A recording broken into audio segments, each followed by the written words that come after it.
So, a very good morning. Till date, we have been able to discuss some of the aspects of autonomic nervous system, and we have revised also the introductory part of autonomic nervous system. Till now, we have covered introduction to autonomic nervous system, differences between sympathetic and parasympathetic nervous system, and the concept of neurohumoral transmission. When we had discussed the neurohumoral transmission, at the same time we had also discussed some aspects of cholinergic neurotransmission, and we have also discussed what are the cholinergic transmitters, cholinergic receptors. जब हम लोग parasympathetic nervous system की बात करते हैं तो इसमें दो इंपॉर्टेंट एस्पेक्ट्स सबसे होंगे। एक तो कोलिनर्जिक न्यूरोट्रांसमीटर एसिटाइलकोलिन, इसका सिंथेसिस, इसका स्टोरेज, इसका रिलीज और इसका डिस्ट्रक्शन कैसे होता है, ये सारे एस्पेक्ट्स हम लोगों ने आपको कोलिनर्जिक न्यूरोट्रांसमिशन में बताया था। शायद विजय शंकर आप तो थे ना उस क्लास में, एब्सेंट थे? एब्सेंट थे सर। ओके, तो आप थोड़ा रिवाइज करेंगे इसको, कहीं कोई दिक्कत होगी तो फिर पूछेंगे।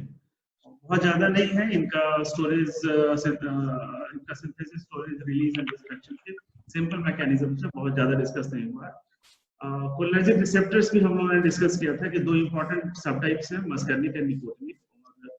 इन ये रिसेप्टर्स जो पैरासिम्पैथेटिक नर्वस सिस्टम की एक्टिविटी है उनको कैसे मॉडरेट करते हैं, कैसे गाइड करते हैं, उनके बारे में देखा था कि पैरासिम्पैथेटिक एक्टिविटी अगर प्रिडोमिनेट करती है तो कैसे कार्डियक एक्टिविटी स्लो डाउन होता है, कैसे जीआई ट्रैक्ट की एक्टिविटी बढ़ती है, कैसे रेस्पिरेटरी ट्रैक्ट की एक्टिविटी स्लो डाउन होता है। ये सारा हम लोगों ने फंक्शंस डिस्कस किया। अब अभी तक हम लोगों ने ये पढ़ लिया कि कोलिनर्जिक नर्वस सिस्टम अगर जब एक्टिव है तो कैसे डिफरेंट बॉडी सिस्टम्स की एक्टिविटी आइदर इंक्रीज हो रही है या डिक्रीज हो रही है, वो हम लोगों ने पढ़ रखा है। हम जस्ट 2 मिनट और रिवाइज करेंगे, फिर आगे का टॉपिक हम कवर करेंगे। अभी तक हम लोगों को ये क्लैरिटी है कि ऑटोनॉमिक नर्वस सिस्टम अगर, ये कोलिनर्जिक नर्वस सिस्टम अगर एक्टिव है,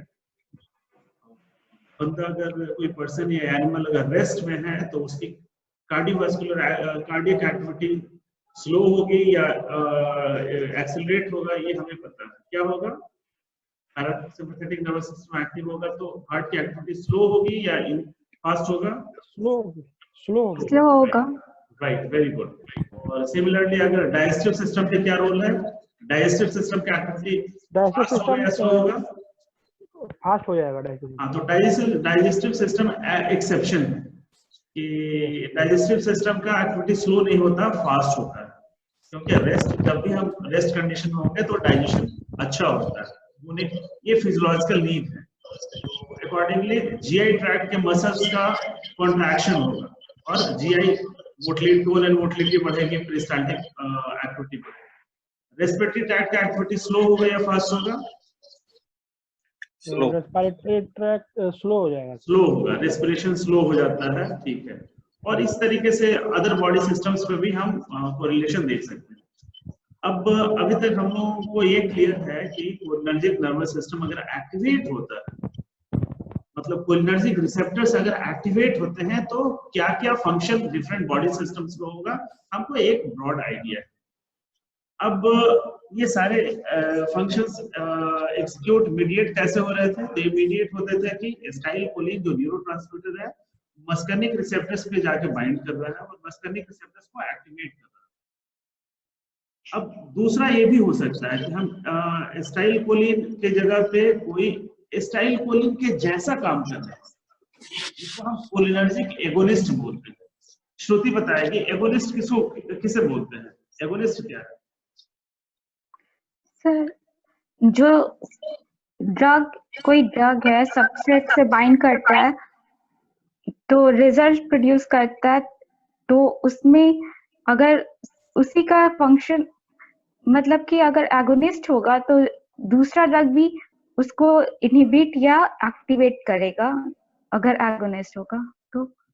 वेरी गुड। तो जो एगोनिस्ट होगा, कहने का मतलब है वो अपने कंसर्न रिसेप्टर पे जाके बाइंड करेगा फर्स्ट। सेकंड में क्या है, आफ्टर बाइंडिंग जो है वो रिसेप्टर को एक्टिवेट करेगा, है ना। और एक्टिवेट करने के बाद फिर क्या होगा कि वो रिसेप्टर कंसर्न ऑर्गन की एक्टिविटी को स्टार्ट करेगा। अगर हार्ट के कार्डियक मसल का है तो कार्डियक मसल में कॉन्ट्रैक्शन होना चाहिए, हार्ट की एक्टिविटी बढ़नी चाहिए। अगर कोई मसल है, कोई ग्लैंड है, तो उसका सेक्रेशन इंक्रीज होना चाहिए, लाइक दैट। ठीक है। अब ये न्यूरोट्रांसमीटर का काम, एस्टाइलकोलिन भी सिमिलर काम करता था। तो अब एस्टाइलकोलिन के जैसा काम करने वाले जो ड्रग्स हैं उनको हम कोलिनर्जिक ड्रग्स या कोलिनर्जिक एगोनिस्ट बोल रहे हैं, या उसको पैरासिम्पैथोमाइमेटिक ड्रग्स बोल रहे हैं। पैरासिम्पैथोमाइमेटिक ड्रग्स जो पैरासिम्पैथेटिक नर्वस सिस्टम की एक्टिविटी को मिमिक करता हो, कॉपी करता हो, उसके जैसा काम करने वाला हो। ठीक है। तो अब इसके बारे में देखें कि पैरासिम्पैथोमाइमेटिक ड्रग्स कौन कौन से हैं। तो पैरासिम्पैथेटिक माइमेटिक ड्रग्स को हम कोलिनर्जिक ड्रग्स भी बोलते हैं, या पैरासिम्पैथोमाइमेटिक ड्रग्स या कोलिनर्जिक एगोनिस्ट, ये सारे सिनोनिम्स हैं, एक जैसे वर्ड्स हैं। अब ये हैं क्या, drugs which mimic the effects of parasympathetic post ganglionic nerves और दोज ऑफ एस्टाइलकोलिन। वैसे ड्रग्स जो या तो एस्टाइलकोलिन के जैसा काम करें या parasympathetic receptors, post ganglionic side पे जो रिसेप्टर्स हैं उनके एक्टिवेशन के जैसा अगर फील करे, वैसा हमें कोई कॉपी करे, तो वैसे ड्रग्स को हम कोलिनर्जिक ड्रग्स या पैरासिम्पैथोमाइमेटिक ड्रग्स बोलते हैं।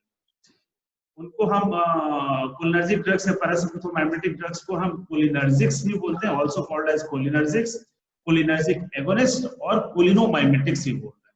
तो ये सारे सिनोनिम्स हैं। ठीक है। These have agonistic action on cholinergic receptors at autonomic ganglia, neuromuscular junction। अब बॉडी में कुछ साइट्स हैं, जैसे ऑटोनोमिक गैंग्लिया जितना है उस पे आपको एस्टाइलकोलिन न्यूरोट्रांसमीटर होता है। एस्टाइलकोलिन न्यूरोट्रांसमीटर है तो वो साइट कोलिनर्जिक साइट है। न्यूरोमस्कुलर जंक्शंस हैं, जितने भी न्यूरोमस्कुलर जंक्शंस हैं वहां पे आपको एस्टाइलकोलिन न्यूरोट्रांसमीटर है, तो इन साइट्स पे ये एगोनिस्ट अपना एक्शन दिखाएंगे, एस्टाइलकोलिन के जैसा काम करेंगे। अब इनका एक ब्रॉड क्लासिफिकेशन देखें। अब पूरी साइंटिफिक कम्युनिटी जो है, जितने भी साइंटिस्ट हैं वो, अब लोग, क्योंकि एस्टाइलकोलिन को हम क्लिनिकली यूज नहीं कर सकते। एस्टाइलकोलिन जो है, एस्टाइलकोलिन को हम थेरेप्यूटिकली यूज नहीं कर सकते। कोई भी बीमारी हो जाए जिसमें कि कोलिनर्जिक रिसेप्टर्स को एक्टिवेट करने की जरूरत पड़ जाए, जैसे एक है कि अगर बिल्कुल मुंह में, जीआई ट्रैक्ट में बिल्कुल ड्राइंग हो जाए, कोई सिक्रेशन ना हो, तो अगर एस्टाइलकोलिन होता तो acetylcholine GI secretion, salivary secretion, pancreatic secretion, gastric secretion सबको इंक्रीज करता है। तो अब मुंह, अगर माउथ में बिल्कुल बहुत सारे डिजीज कंडीशन है जिसमें माउथ में कंप्लीट ड्राइंग होती है और सलाइवरी सिक्रेशंस खराब हो जाता, नहीं होता, तो क्या ट्रीटमेंट में एस्टाइलकोलिन का इंजेक्शन दे सकते हैं? एस्टाइलकोलिन का इंजेक्शन देंगे तो हो सकता है कि सलाइवरी सिक्रेशन उसका स्टार्ट हो जाए, लेकिन बॉडी में जितने भी सिक्रेशंस है सारे स्टार्ट हो जाए। तो ये एक डिमेरिट है कि ये जनरलाइज्ड एजेंट है। प्लस जीआई ट्रैक्ट जितने स्मूथ मसल्स है सबको कॉन्ट्रैक्ट करेगा, हार्ट को स्लो करने लगेगा, ये जनरलाइज्ड एजेंट है। हमें सिर्फ प्रॉब्लम है सलाइवरी ग्लैंड का, तो हमें यहाँ ठीक करना है, पूरे बॉडी में एक्शन, जनरलाइज्ड एक्शन नहीं चाहिए। तो वैसे एजेंट्स जिनका सेलेक्टिव एक्शन नहीं हो, जिनका लिमिटेड एक्शन नहीं हो, जिसका ब्रॉड एक्शन हो, जिसका जनरलाइज्ड एक्शन हो, वैसे एजेंट्स थेरेप्यूटिकली, क्लिनिकली यूजफुल नहीं होते। ठीक है। तो एस्टाइलकोलिन को दो इंपॉर्टेंट रीजंस की वजह से इनका क्लिनिकल यूज नहीं करते हैं। ये तो एक है कि जनरलाइज्ड एक्शन है, और दूसरा है ये बड़ा ही शॉर्ट लिव्ड है। इसका इंजेक्शन दीजिएगा तो एस्टाइलकोलिन स्प्रेज एंजाइम या butyryl choline esterase enzyme, butyryl choline esterase enzyme जो है आपको, इसको स्यूडोकोलिन स्प्रेज बोल रहे हैं, ये आपको ब्लड में है, लिवर में है, सब जगह अवेलेबल है, तो ये तुरंत इसको ब्रेक डाउन कर देगा और मुश्किल से 5, 7, 10 मिनट भी इसका एक्शन नहीं रहेगा बॉडी। अब हम कोई भी ड्रग दे रहे हैं तो एक्सपेक्ट करते हैं 12 घंटा 24 घंटा उसका एक्शन है, एक बार इंजेक्शन लेना पड़े या 2 बार इंजेक्शन लेना पड़े। इसका 5-10 मिनट ये इसका स्पैन ऑफ लाइफ है, उसको यूज करना बड़ा टफ होगा। तो ये दो इंपॉर्टेंट रीजंस की वजह से एस्टाइलकोलिन को क्लिनिकली यूज नहीं करते। तो अब भाई हमें कोलिनर्जिक एक्शन अगर कराना हो तो एस्टाइलकोलिन को अब यूज नहीं कर सकते हो। तो पूरी साइंटिफिक कम्युनिटी जो है इसके जैसा कि एस्टाइल कोलिन के जैसा काम करने वाला एजेंट हमें चाहिए, उसके ड्रग डिस्कवरी स्टार्ट हो गई। और प्लस जनरलाइज नहीं, या तो सलाइवरी ग्लैंड पे काम करे, या पैनक्रेटिक ग्लैंड पे काम करे, या हार्ट पे काम करे, लिमिटेड एक्शन जिसका सेलेक्टिव एक्शन। तो बहुत सारे ड्रग्स आज के डेट में जिनको हम पैरासिम्पैथोमाइमेटिक ड्रग्स बोलते हैं अवेलेबल है। तो उनका एक क्लासिफिकेशन देखें कि कौन कौन से पैरासिम्पैथोमाइमेटिक ड्रग्स हैं और कैसे काम करते हैं। समझ में आ रहा है इतना तक? Yes sir. आगे चलते हैं, ठीक है। तो अब जितने भी पैरासिम्पैथोमाइमेटिक ड्रग्स हैं, पैरासिम्पैथोमाइमेटिक ड्रग समझ रहे हो ना? Yes sir. ओके, तो अब जितने भी अभी नॉन पैरासिम्पैथोमाइमेटिक ड्रग्स हैं उनको 3 पार्ट में क्लासिफाई किया, ठीक है। पहला पार्ट है directly acting parasympathomimetic drugs. Directly acting कहने का मतलब कि ये पैरासिम्पैथोमाइमेटिक ड्रग्स जो हैं अपने कंसर्न रिसेप्टर्स, इसका रिसेप्टर कौन कौन सा होगा, कौन है इनके रिसेप्टर्स? एस्टाइल कोलिन के जो रिसेप्टर्स हैं वही होंगे, मस्कैर्निक और निकोटिनिक। Right, very good. तो इसके जो मस्कैर्निक और निकोटिनिक रिसेप्टर पे जाकर डायरेक्टली बाइंड करे, उस पे जाकर डायरेक्ट बाइंड करे और उसको एक्टिवेट करे। तो बहुत सारे ड्रग्स हैं, देखिए डायरेक्टली एक्टिंग में जो ये जो ड्रग्स हैं, कोलिन एस्टर्स हैं। यहाँ पे एक ड्रग है, आपको देखिए यहाँ कोलिन एस्टर्स हैं, एक क्लास कंपाउंड है। यहाँ पे नेचुरल अल्कलॉइड्स कुछ हैं, और इसमें बहुत सारे ड्रग्स हैं। इसमें कोलिन एस्टर्स कौन कौन से हैं? अब इसका केमिकल स्ट्रक्चर के हिसाब से दिया हुआ है। ये कोलिन के एस्टर्स हैं। कोलिन आपको जानते हो ना, एस्टाइल कोलिन में जो कोलिन मॉलिक्यूल है उसका उसमें पहला कंपाउंड है एस्टाइल कोलिन। एस्टिक एसिड और कोलिन का कंडेंस प्रोडक्ट है एस्टाइल कोलिन, जो ट्रू न्यूरोट्रांसमीटर है, ये भी कोलिन एस्टर है। इसके अलावा एक मेथाकोलिन है कि ये भी कोलिन में मिथाइल ग्रुप एडेड है। फिर एक है बेथेनकॉल है। तो ये कुछ एक कंपाउंड्स है जिनको हम केमिकली स्ट्रक्चरली एक कोलिन एस्टर्स है, एस्टर कंपाउंड्स है। एस्टर कंपाउंड कहने का मतलब है कि एक वाटर मॉलिक्यूल को यूज करके इसको 2 पार्ट में हाइड्रोलाइज कर सकते हैं, हाइड्रोलिसिस कर सकते हैं। और ये अगर जब भी एस्टिक एसिड और कोलिन मिलकर कंडेंस हुआ होगा तो एक वाटर मॉलिक्यूल निकला होगा। एस्टर का ही प्रॉपर्टी होता है। तो ये केमिकली कोलिन एस्टर्स है। तो इन तीनों के बारे में पढ़ेंगे। एस्टाइल कोलिन के बारे में तो अभी बताया कि क्लिनिकल यूज का स्कोप है नहीं इसका, इसलिए इसमें बहुत ज्यादा थेरेपेटिकली क्लिनिशियंस के लिए कोई काम का है नहीं। मेथाकोलिन और बेथेनकॉल का यूज है, उसके बारे में देखेंगे कि क्या सेलेक्टिविटी है, किस किस रिसेप्टर को एक्टिवेट करता है। मेथाकोलिन जैसे कि आपको याद होगा M1, M2, M3 का अगर एगोनिस्ट सेलेक्टिव, तो एक किसका सेलेक्टिव एगोनिस्ट है? मेथाकोलिन, याद है? यस सर, M2 का। यस, मेथाकोलिन M2 का सेलेक्टिव एगोनिस्ट है। कहने का मतलब ये हार्ट पे ज्यादा काम करेगा, बाकियों को उतना एक्टिवेट नहीं करेगा। तो अगर ये हार्ट पे एक्ट करेगा तो क्या करेगा? हार्ट को स्लो करेगा कि फास्ट करेगा? स्लो करेगा सर। राइट। तो अगर किसी पेशेंट को टैकीकार्डिया का प्रॉब्लम है, जिसका हार्ट बीट बहुत बढ़ा हुआ रहता है, उसको अगर इसका इंजेक्शन देंगे तो उसका हार्ट बीट स्लो। यस। तो अभी हमको एक क्लिनिकल यूज इसका मिल गया कि मेथाकोलिन को अब हाँ कितना डोज पे देना है वो स्टैंडर्डाइज करना होगा, वो सारी चीजें हैं। लेकिन इस तरीके से बाकियों का भी देखें।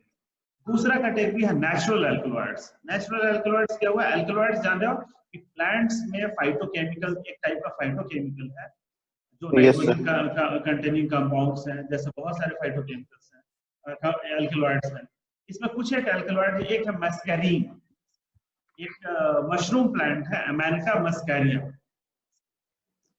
पॉइजनस मशरूम प्लांट है अमेरिका मस्कैरिया। अभी आपको देखते हैं, अभी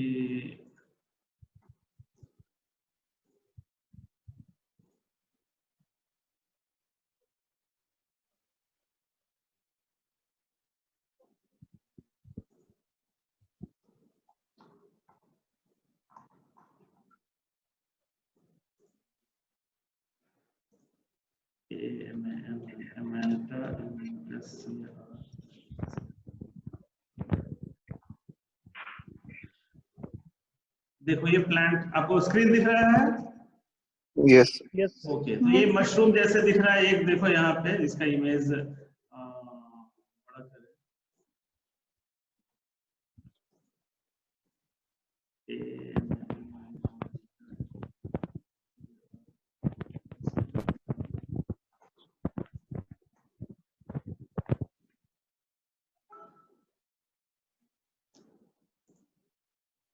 दिख रहा है अभी? Yes, sir. ओके। एक मशरूम दिख रहा है ना, जैसे गोबर छत्ता नहीं होता, बरसात में मशरूम निकलता है, एक कलरफुल है, कलर्ड है। तो बरसात में जितना भी मशरूम्स निकलता है गोबर या मिट्टी में, वो सारा एडिबल नहीं होता, खाने योग्य नहीं होता। उसको भूल के निकाल के सब्जी में डालने का कोशिश नहीं करेंगे। ये है रेड कलर वाला जो है, इसका नाम है अमेरिका मस्कैरिया, और इसमें एक एल्कलॉइड रिच अमाउंट में होता है, इसका नाम है मस्करीन। अगर इसकी सब्जी बना के खा लिया, मस्करीन क्या है?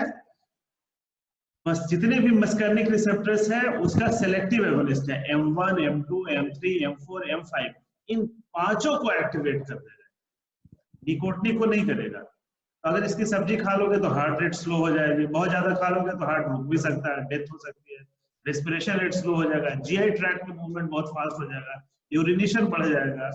मतलब अगर ज्यादा अमाउंट में कंज्यूम कर लिया तो डेथ हो जाएगी।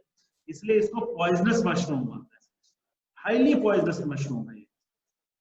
इसलिए आज एक जानकारी हमें मिली कि सारे मशरूम्स एडिबल नहीं होते हैं। जो मार्केट में मिलता है ना व्हाइट कलर का वैरायटी, वही एडिबल है। तो प्रोटीन आदि वाला होता है इसमें भी, लेकिन इसमें पॉइजनस कुछ एलिमेंट्स हैं, राइट? ठीक है? Yes. हाँ, Okay, sir. अब हम लोग वापस अपने स्क्रीन पे आए, जो हम लोग स्लाइड्स देख रहे थे।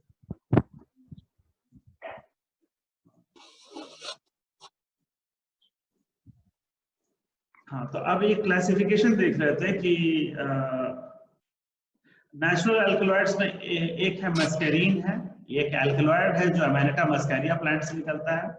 फिर एक है पाइलोकार्पिन। पाइलोकार्पिन क्या होता है, कोई आइडिया है? ये भी एक प्लांट है, मैं अभी आपको दिखाता हूँ पाइलोकार्पिन का। पाइलोकार्पिन जो है, पाइलोकार्पी या ये लो, pilo CRP micro PHY, Pilocarpus microphyllus एक प्लांट है ये।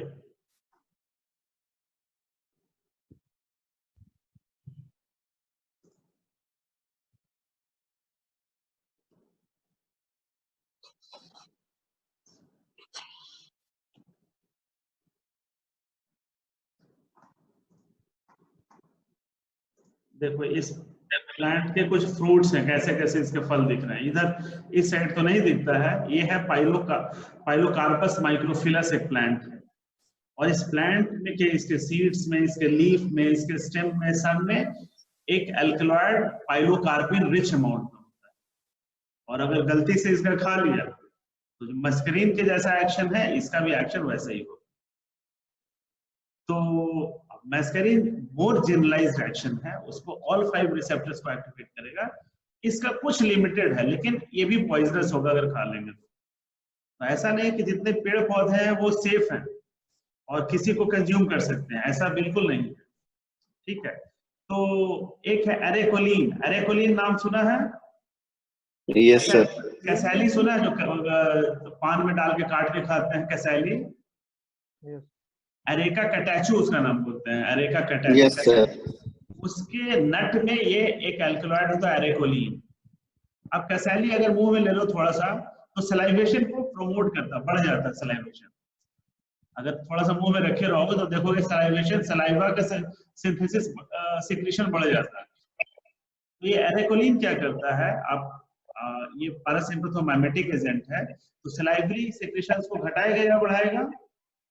बढ़ाएगा। जितने भी सिक्रीशंस है उसको इंक्रीज करता है। जीआई टोन एंड मोटिलिटी क्या होता है? बढ़ जाएगा।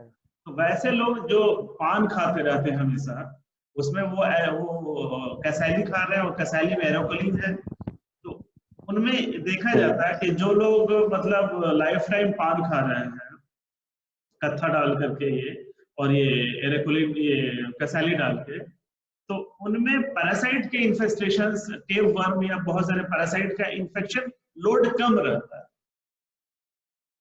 जो लोग पान या कैसैली हमेशा यूज करते हैं उनके स्टोमक में स्पेशली टेप वर्म्स का इन्फेक्शन कम रहता है। क्यों? कोई लॉजिक बता सकता है क्यों ऐसा? ऑटोनोमिक नर्वस सिस्टम का कॉन्सेप्ट यूज कीजिए तो आप बता सकते हैं। जब जीआई ट्रैक की मोटिलिटी वो वन बाय वन विपिन बोलेगा पहले। सर जीआई ट्रैक की मोटिलिटी इंक्रीज हो जाती है, पेरिस्टालसिस मूवमेंट ज्यादा होता है जीआई ट्रैक में। Right, very good. तो इससे क्या होगा? सर जो भी हो टेप वर्म्स होंगे वो स्टूल के थ्रू पास आउट हो जाएंगे बाहर। Right right. तो अब क्या है कि टेप वर्म्स या अदर वर्म्स भी जो हमारे स्टोमक म्यूकोसा को अटैच करके ऐसे चिपक के रह रहा है, तो इसकी अगर मूवमेंट बढ़ेगी तो हो सकता है डिटैच होकर स्टूल में पास हो जाए। नॉर्मल हमारी पेरिस्टाल्टिक मूवमेंट है, लेकिन वो एरेकोलिन कसैली खाने से थोड़ा उसका बढ़ा हुआ उस पेशेंट का पान जब भी दबाया बढ़ गया, तो उस समय फ्लश होने का टेंडेंसी बढ़ जाता है, इसलिए वर्म का लोड कम हो जाता है। आप कीमोथेरेपी में पढ़िएगा एंथेल्मेंटिक ड्रग्स जो हेल्मिंथ पैरासाइट आइदर निमेटोड हो या सिस्टोड हो या टिमेटोड हो, उसको कैसे काउंटर करता है? तो दो टाइप का मैकेनिज्म। एक है कि जो पैरासाइट है उसकी एक्टिविटी उसको पैरालाइज कर दे। पैरासाइट ये सब है जीआई ट्रैक्ट में, जीआई ट्रैक्ट का ल्यूमेन को पकड़ के ऐसे रखा है, तो अगर ये पैरालाइज होता छोड़ देगा तो फ्लो कर जाएगा, या इसका मूवमेंट बढ़ा दे। तो एक टाइप का ये एंटी पैरासिटिक एक्शन इसका हेरेकोलिन का। ये सारे जो भी मैं पॉइंट्स बता रहा हूँ सर ये प्रॉपर्टी टोबैको में भी होती है, टोबैको में, निकोटीन में। निकोटीन में भी है, लेकिन निकोटीन का कुछ और ही प्रॉब्लम है। अभी मस्कर्निक रिसेप्टर बताए, निकोटिक बताएंगे तब उसमें निकोटीन पे बताएंगे। जैसे कसैली का और कोई डिमेरिट नहीं ना है कि सलाइवरी सिक्रीशन और हार्ट आदि वाले पे बहुत ज्यादा प्रॉब्लम नहीं करता है और दूसरा नहीं, लेकिन निकोटीन खाओगे तो निकोटीन तो एक तो हैबिट फॉर्मिंग है, मस्कर्निक निकोटिक रिसेप्टर को एक्टिवेट कर देगा, न्यूरोमस्कुलर एंड प्लेट को, तो उस काम के लिए निकोटीन लेना ठीक नहीं। मैंने इवन एंथेल्मेंटिक एंटीसिस्टोडल एक्शन के लिए भी एरेकोलिन लेना ठीक नहीं, लेकिन एक साइड इफेक्ट है कि वैसे लोग जो हमेशा पान खा रहे हैं जिसमें कि कसैली खा रहे हैं, उसमें ये खासियत देखी जाती है, तो उसका वजह क्यों होता है वो बताया यहाँ। एंथेल्मेंटिक्स तो हमारे पास बहुत सारे अवेलेबल है, लेना होगा तो हम अल्बेंडाजोल लेंगे, प्राजिक्वांटल लेंगे, बहुत सारा। हम कसैली और निकोटीन क्यों लेंगे? समझ रहे हो इस चीज को? मैंने एक रेफरेंस उसमें सर ये जनरल लाइफ में जनरली ये देखा गया है, मतलब कि जो मतलब सिगरेट वगैरह तंबाकू यूज करते हैं तो उनकी वो सुबह सुबह ज्यादा यूज करते हैं सर। हाँ, इवन बहुत सारे लोग जो हैं वो खैनी या तंबाकू खाने के बाद उन लोग की जो है वो बाथरूम बिना खैनी खाए या तंबाकू खाए या सिगरेट पिए उसका स्टार्ट नहीं होगा, तो पहले वो सिगरेट पिएगा या ये। तो निकोटीन ऑब्वियसली जीआई मूवमेंट को इंक्रीज करेगा, वो गैंग्लियन को स्टिमुलेट करके, गैंग्लियोनिक स्टिमुलेंट है, हम लोग बाद में बताएंगे, तो उसका इफेक्ट है निकोटीन पे। हम लोग इत्मीनान से चर्चा करेंगे, अभी निकोटीन लाएंगे तो चीजें थोड़ी कंफ्यूजिंग होगी, उसका मैकेनिज्म ऑफ एक्शन इससे थोड़ा सा अलग वो हम बताएंगे, ठीक है। तो ये दो टाइप के जो एजेंट्स थे वो थे डायरेक्टली एक्टिंग एजेंट्स थे। ये जो डायरेक्टली कोलिनर्जिक रिसेप्टर्स जो है, ये जो कोलिनर्जिक रिसेप्टर्स जो है, मस्कर्निक रिसेप्टर जो है, इस पे एक्ट करता है, M1, M2, M3, M4, M5 पे, ये सारे जो है ये एक्ट कर रहे हैं। पहला क्लास ऑफ एजेंट हुआ पैरासिम्पथोमाइमेटिक एजेंट्स में डायरेक्टली एक्टिव, जो सीधे रिसेप्टर पे जाकर अटैच करेगा। तो अब आप कह सकते हो क्या बिना रिसेप्टर पे अटैच किए हुए भी कोलिनर्जिक रिसेप्टर एक्टिवेट हो सकता है? जैसे किसी को मेरे से कुछ पूछना हो, जैसे मैं आपको तुमको डायरेक्ट पढ़ा रहा हूँ, मेरे से डायरेक्ट क्वेश्चन पूछ रहे हो, किसी स्टूडेंट को पूछ रहा हूँ तो वो तुमसे पूछेगा कि सर से जरा पूछ के बताना। बायो मीडिया से आया ना, मैं तुमको बताया, वो तुम उसको बताया, उसको नॉलेज मिल गया, उसको उसका आंसर मिल गया, तो ये इनडायरेक्ट मैकेनिज्म भी हो सकता है। तो बहुत सारे एजेंट्स बॉडी में ऐसे हैं जो डायरेक्टली कोलिनर्जिक रिसेप्टर्स पे एक्ट नहीं करते, आइदर एसिटाइलकोलिन का सिंथेसिस बॉडी में इंक्रीज कर दे या कुछ वैसा कर दे जिससे कि एसिटाइलकोलिन का रिलीज बढ़ जाए या एसिटाइलकोलिन का स्टोरेज को कम कर दे। तो अल्टीमेटली ये रिसेप्टर्स को एक्टिवेट करने का फर्स्ट राइट किसका है? इसका जो ट्रू न्यूरोट्रांसमीटर एसिटाइलकोलिन। तो अगर हम कुछ वैसे एजेंट्स दें जो एसिटाइलकोलिन का सिंथेसिस बढ़ा दे, ज्यादा सिंथेसाइज होगा तो एसिटाइलकोलिन ज्यादा रिलीज होगा, रिलीज बढ़ा दे, इस टाइप से कुछ वैसा है जो एसिटाइलकोलिन के ब्रेकडाउन को स्लो कर दे, एसिटाइलकोलिन जैसे रिलीज होगा रिसेप्टर्स पे अटैच होगा, उसका ब्रेकडाउन होता है। कुछ एजेंट्स हैं जो उसका ब्रेकडाउन को ब्लॉक कर देते हैं, एसिटाइलकोलिन वहां पड़ा रहेगा और अपने रिसेप्टर को बार बार एक्टिवेट करेगा। तो इस तरीके का जो भी मैकेनिज्म होगा उसको हम इनडायरेक्ट मैकेनिज्म। तो दूसरा पैरासिम्पथोमाइमेटिक एजेंट्स जो है वो है इनडायरेक्टली एक्टिंग एजेंट्स है। और जितने भी इनडायरेक्टली एक्टिंग एजेंट्स हैं मैक्सिमम उनका मैकेनिज्म ऑफ एक्शन है एंटीकोलिन स्ट्रेज एंजाइम। एसिटाइलकोलिन स्ट्रेज एक एंजाइम है, इसका श्रुति बताएगी क्या फंक्शन है एसिटाइलकोलिन स्ट्रेज एंजाइम का। सर एसिटाइलकोलिन प्लस उसके रिएक्शन को मतलब कि स्टिमुलेट कर, एसिटाइलकोलिन जब वाटर से रिएक्ट करता है मतलब उसके प्रेजेंस में एसिटाइलकोलिनेस्ट्रेज तो फिर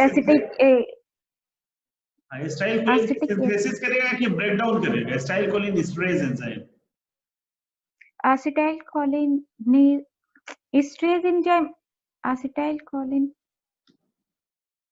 एसिटिक एसिड बनाता है सर, उसका सिंथेसिस नहीं मैंने पूछा, ध्यान से सुनो नोट्स ब्रेकडाउन करता है। यस, सिंथेसाइजिंग एंजाइम नहीं है, सिंथेसाइजिंग एंजाइम का नाम है कोलिन एसिटाइलेज।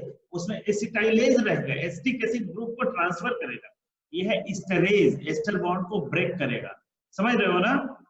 तो ये एसिटाइलकोलिन को डिस्ट्रॉय करने वाला एंजाइम है। जैसे ही रिलीज होगा वो सिनेप्टिक मेम्ब्रेन पे ये एंजाइम बैठा रहता है, उसको ब्रेक डाउन करता है। तो ये जो इनडायरेक्टली एक्टिंग एजेंट्स हैं इस एंजाइम को ब्लॉक कर देते हैं, इस एंजाइम को एंटागोनाइज कर देगा। अगर एंजाइम जो कैची है उसको अगर हम ब्लॉक कर दें, कट कर दें, और तो कैची आप यूज नहीं कर सकते हो, और ऐसे कैची फ्री है तो कट कर रहा है। तो ये जो एजेंट्स इनडायरेक्टली एजेंट्स जितने भी इसमें हैं, एसिटाइलकोलिन स्ट्रेज एंजाइम को अगर एक सीजर बोले, जो कपड़ा है वो एसिटाइलकोलिन मॉलिक्यूल उसको कट कर रहा है, तो सीजर को पकड़ लेगा, एंटागोनाइज बंद कर लेगा। तो ड्रग मॉलिक्यूल एसिटाइलकोलिन का डिस्ट्रक्शन नहीं होगा, है ना। और फिर वो क्या करेगा, अपने रिसेप्टर्स को एक्टिवेट करेगा, बार बार एक्टिवेट करेगा। तो ये वाले जो एजेंट्स हैं कितने, अभी इसमें एसिटाइलकोलिन स्ट्रेज एंजाइम को दो तरीके से हम एंटागोनाइज कर सकते हैं। एक तो है कि पकड़ के रखा 2-3 घंटे, 4 घंटे, 6 घंटे बाद फिर छोड़ दे, फिर ये कट करना स्टार्ट करे। एक है पकड़ लिया तो लाइफ टाइम पकड़ ले, या आप पकड़ लिए तो छोड़ेंगे। तो एक हुआ रिवर्सिबल इनहिबिशन, जो थोड़े देर के लिए है कि जब इस ड्रग मॉलिक्यूल का जो इसको एंटागोनाइज करके रखा है, जब इसका कॉन्सेंट्रेशन धीरे धीरे घटेगा तो ये फ्री हो जाएगा। और दूसरा इरिवर्सिबल, परमानेंट बॉन्ड बन जाए इसमें, जो छोड़ेगा। तो रिवर्सिबल पहला वाला कैटेगरी में कौन कौन से कंपाउंड्स हैं, जितने भी कार्बामेट्स हैं, जितने भी कार्बामेट कंपाउंड्स हैं, जैसे है नियोस्टिग्मीन है, फाइसोस्टिग्मीन है। ये फाइसोस्टिग्मीन है, ये किसी ना किसी प्लांट से ऑब्टेन होता है। ये नियोस्टिग्मीन सिंथेटिक है, केमिकल है। और इसके अलावा कुछ इड्रोफोनियम है, पाइलिडोस्टिग्मीन है, ये सारे कुछ कंपाउंड्स हैं जिनका जो रिवर्सिबल इनहिबिटर है। तो नियोस्टिग्मीन का क्लिनिकल यूज होता है, फाइसोस्टिग्मीन का यूज होता है, ठीक है, क्लिनिकल यूज हो गए, ये भी यूज होते हैं। तो ये सारे एजेंट्स जो है क्लिनिकली यूज होते हैं। एक है टैक्रीन है, एक है एक्रिडीन कंपाउंड्स हैं। ये कार्बामेट एक क्लास ऑफ कंपाउंड, ठीक है, उसका एक अपना डिफाइंड स्ट्रक्चर होगा जो जिसमें ये सारे हैं। और एक्रिडीन एक अलग कंपाउंड है, इसमें टैक्रीन है। तो ये सारे कंपाउंड्स जो हैं वो रिवर्सिबल एसिटाइलकोलिन इनहिबिटर्स हैं। अब एक बहुत ही खतरनाक क्लास ऑफ कंपाउंड है इरिवर्सिबल, मतलब कि अगर किडनैप हो गया तो लाइफ टाइम किडनैप हो गया। एसिटाइलकोलिन स्ट्रेज एंजाइम जो है बॉडी में लिमिटेड है, ऐसा नहीं कि एंजाइम बार बार सिंथेसाइज हो रहा है। एंजाइम को सिंथेसाइज होने में प्रोटीन सिंथेसिस पूरी होगी, और मैसेंजर आरएनए से फिर वो होगा, ट्रांसफर आरएनए आएगा। प्रोटीन सिंथेसिस कोई 1-2 मिनट में नहीं होता है, इट्स टाइम टेकिंग प्रोसेस। और वो भी एंजाइम का फिर सेकेंडरी टर्शियरी मैचुरेशन होगा, फिर एक प्रॉपर एंजाइम फॉर्म होगा। तो कहने का मतलब है कि अगर एंजाइम बॉडी में जितने एंजाइम है सारे के सारे अगर डीएक्टिवेट हो जाए, इनहिबिट हो जाए, तो सारे एसिटाइलकोलिन जो भी बन रहा है, एसिटाइलकोलिन तो हमेशा बन रहा है, मैं आपसे बात कर रहा हूँ तो न्यूरोट्रांसमिशन हो रहा है, हमारे चीक के मसल्स कॉन्ट्रैक्ट रिलैक्स कर रहे हैं, हमारे रेस्पिरेटरी ट्रैक्ट के मसल्स रिलैक्स कॉन्ट्रैक्ट कर रहे हैं, वहां एसिटाइलकोलिन ऑलवेज रिलीज हो रहा है और रिलीज हो रहा है और ब्रेक डाउन होता जा रहा है। अगर ब्रेक डाउन बंद हो जाए तो जो मसल्स कॉन्ट्रैक्टेड है वो कॉन्ट्रैक्टेड ही कंडीशन में रहेगा, रिलैक्स नहीं करेगा और लाइफ मुश्किल हो जाएगी, डेथ हो जाएगी। तो कहने का मतलब इसमें कौन कौन से कंपाउंड्स हैं? ऑर्गेनोफॉस्फोरस इंसेक्टिसाइड्स जितने हैं, नाम सुना है ना ऑर्गेनोफॉस्फेट इंसेक्टिसाइड्स का? Yes, sir. हाँ, इसमें जितना है जैसे मैलाथियोन है, पैराथियोन है, एक है डीएफपी, डाई आइसोप्रोपाइल फ्लोरोफॉस्फेट है, डीएफपी है, डाइफ्रॉस बोलते हैं इसको। ये सारे कुछ एक गैसेस हैं, एक है टैबून है, एक है सैरिन है, एक सुमन है। इस सेकेंड वर्ल्ड वॉर के दौरान जर्मनी ने इन गैसेस का डिस्कवरी किया था और ये वॉरफेयर गैसेस हैं। अगर स्प्रे कर देना, एक कमरे में 50 आदमी बैठे हुए स्प्रे कर दे तो विद इन मिनट ये सारे लोग मर जाएंगे। कैसे? इनहेल करेगा, रेस्पिरेटरी ट्रैक्ट के थ्रू ब्लड में जाएगा और सारे एसिटाइलकोलिन जितने भी एंजाइम्स हैं, एसिटाइलकोलिन स्प्रेज एंजाइम्स जितने हैं सारे को परमानेंटली इनहिबिट कर देगा। थोड़ी देर बाद जो है एसिटाइलकोलिन कोलिनर्जिक सिम्टम आने लगेंगे, हार्ट रेट बहुत स्लो हो जाएगा, रेस्पिरेटरी कॉन्ट्रैक्शन होने लगेगा, जीआई टूल एंड मोटिलिटी बढ़ जाएगी, यूरिनेशन बढ़ने लगेगा, डायरिया डिसेंट्री होने लगेगी और पेशेंट्स डिहाइड्रेट होकर मर जाएंगे और रेस्पिरेटरी चोकिंग की वजह से उसकी डेथ हो जाएगी। तो ये वारफेयर गैसेस के रूप में डेवलप हुए थे। तो ये सारे केमिकल्स बड़े ही रिस्की हैं, बहुत ही ये है और इनका यूज जो है वो कोई क्लिनिकल यूज तो है नहीं, कीड़ों को मारने के भी यूज करता है, इंसेक्टिसाइड्स हैं और गलती से हमारे एनिमल्स अगर खा लें, जैसे इंसेक्टिसाइड्स एग्रीकल्चरल प्रैक्टिस में ये वार गैसेस नहीं, मैलाथियोन, पैराथियोन, डीएफपी और दूसरे ऑर्गेनोफॉस्फोरस इंसेक्टिसाइड जो है इंसेक्ट्स को किल करने में एग्रीकल्चरल प्रैक्टिसेस में हम यूज करते हैं। लेकिन कभी कभी क्या है कि गलती से हमारे एनिमल्स कंज्यूम कर ले, कहीं स्प्रे किया है और हमारी गाय गई और वो चारा खा ली, तो पॉइजनिंग सिम्टम्स आते हैं और जितना वो इंसेक्टिसाइड कंज्यूम करेगा उस हिसाब से सिम्टम्स आएंगे और बहुत बार डेथ भी हो जाती है। तो हमें अब इसका ट्रीटमेंट जानना होगा कि कैसे ट्रीटमेंट करेंगे। ट्रीटमेंट हम आपको अगली क्लास में बताएंगे इसका कि कैसे कैसे, अभी क्लासिफिकेशन समझ। और इसके अलावा कुछ कार्बामेट इंसेक्टिसाइड्स भी हैं। इंसेक्टिसाइड्स में आपने पढ़ा होगा ऑर्गेनोक्लोरीन इंसेक्टिसाइड्स हैं, ऑर्गेनोफॉस्फेट्स हैं, कार्बामेट्स हैं, पायरेथ्रॉइड्स हैं। ये 4 क्लास कंपाउंड्स हैं जो इंसेक्टिसाइड के रूप में काम करते हैं। तो रिवर्सिबल में भी कार्बामेट बताया था, लेकिन वो इंसेक्टिसाइड्स नहीं है। कार्बामेट एक क्लास ऑफ कंपाउंड, लेकिन कुछ कार्बामेट जो इंसेक्ट को मारने में यूज होता है उसको कार्बामेट इंसेक्टिसाइड्स बोलते हैं।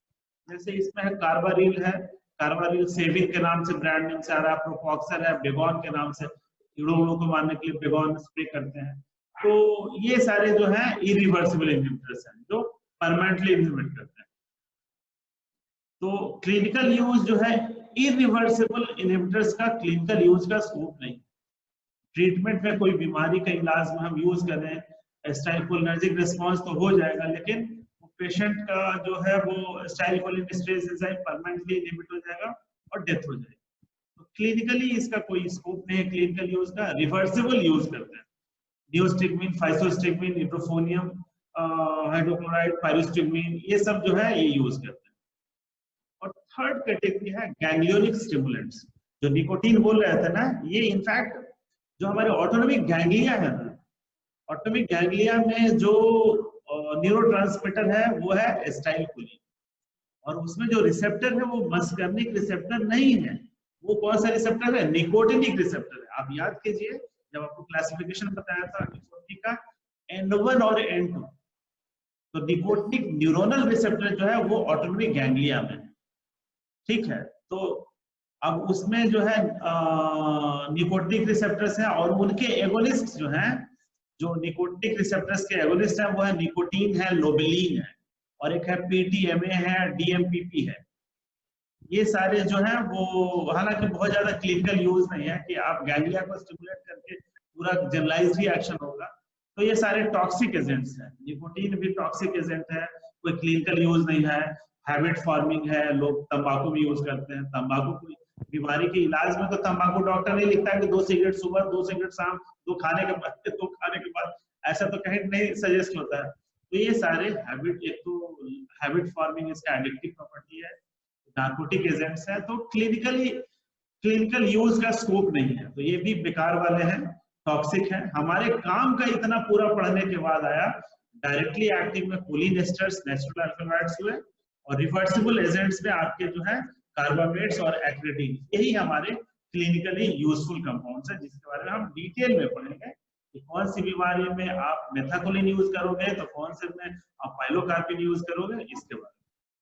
आई थिंक ये क्लासिफिकेशन क्लियर है Vijay? Yes sir. Yes sir. बच्चे इस क्लासिफिकेशन को आपको याद करना पड़ेगा, ठीक है, कि कौन सा ग्रुप में कौन सा ड्रग का नाम